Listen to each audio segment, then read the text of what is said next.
People don't buy items, people don't buy just a piece of clothing.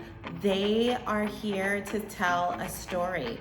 I give the girls a show, I give them what they want.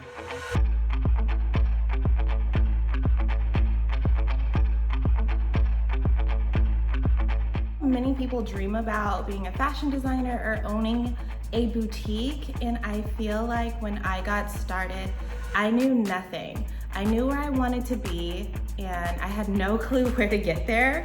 I pretty much walked every block I could find that said manufacturing or sewing.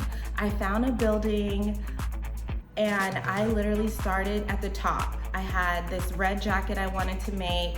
I had no idea how I was gonna get it done. I had just took a class on pattern making. I literally knocked on the door all the way from the 14th floor till I got to the 7th floor where I finally got my yes, but literally no one was there to hold my hand or help me. I just had to go for it. When I first got started, I was a one-woman show.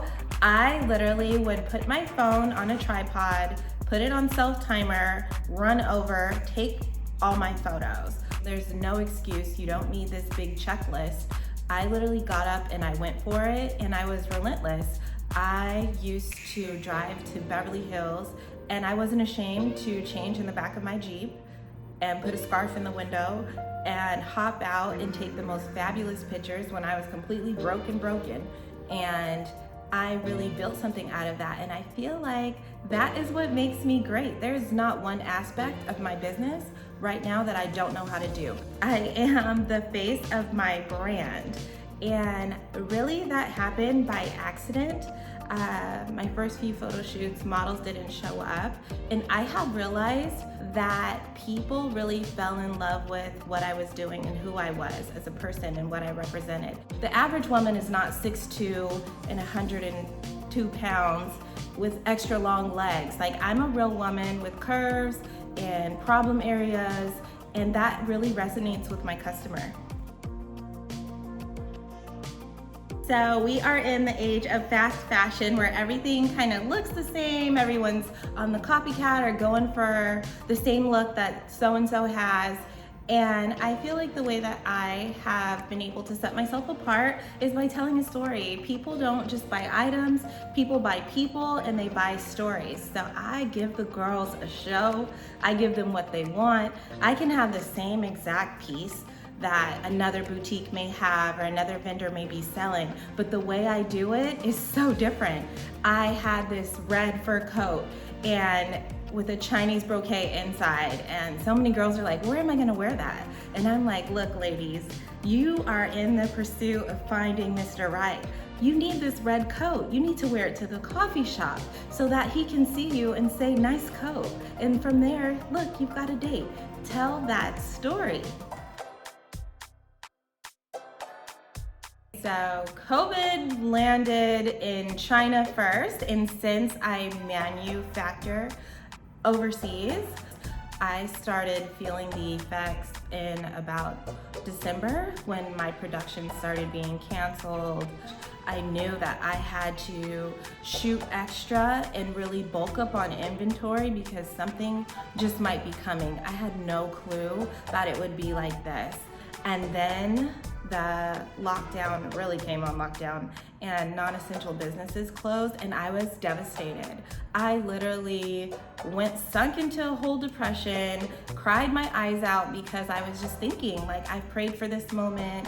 So the first week I was in here with my wig off, looking crazy, going crazy, thinking it was all over. And I have a great network of business besties and girlfriends who pulled me up and said, no, this is not your story. You need to get in prayer and you need to get a plan together.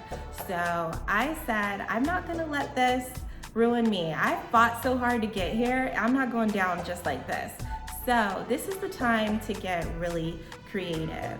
My advice would be to take your time and feel what you feel, but you cannot stay there. Now, my days look like getting up and getting back into my routine. I'm creating content. I'm finding ways to meet with other vendors. I'm finding ways to get new items. I'm touching base with my customers. What I found in this time, people just want honesty. My girls are still shopping with me because they know we're gonna come out of this, and they know they need that NL when they do. I mean, come on, can you imagine what the first brunch when this is all over is gonna be like and you're not stepping out in NL? I know for me, I love to set goals.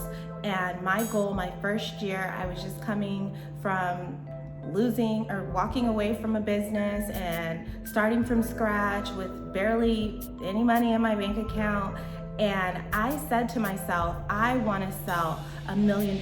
What does that look like? So I broke it down. From there, I said, okay, to sell $1 million, roughly, I need to sell at least $3,333 a day. How am I gonna sell that? I wouldn't leave my office until I hit that number. And I know what's the average cost of the order that people are, what's the average spending on my website? They spend about $100. So every day I need to sell at least 30 items. What does that look like? What do I need to do? I started building my email list. I started talking to customers, picking up the phone, seeing what people wanted. I am relentless. And when I looked up, I had done it. In a few months, I had placed a big order with a jumpsuit that I really believed in. So I said, I want to make a habit out of this. Now that I hit that mark in under a year, now I'm saying to myself, how can I double that? How can I scale my business? Nothing has made me more excited than completion. Me completing something, that's my high, that's my drug. I'm addicted to that, probably more than coffee.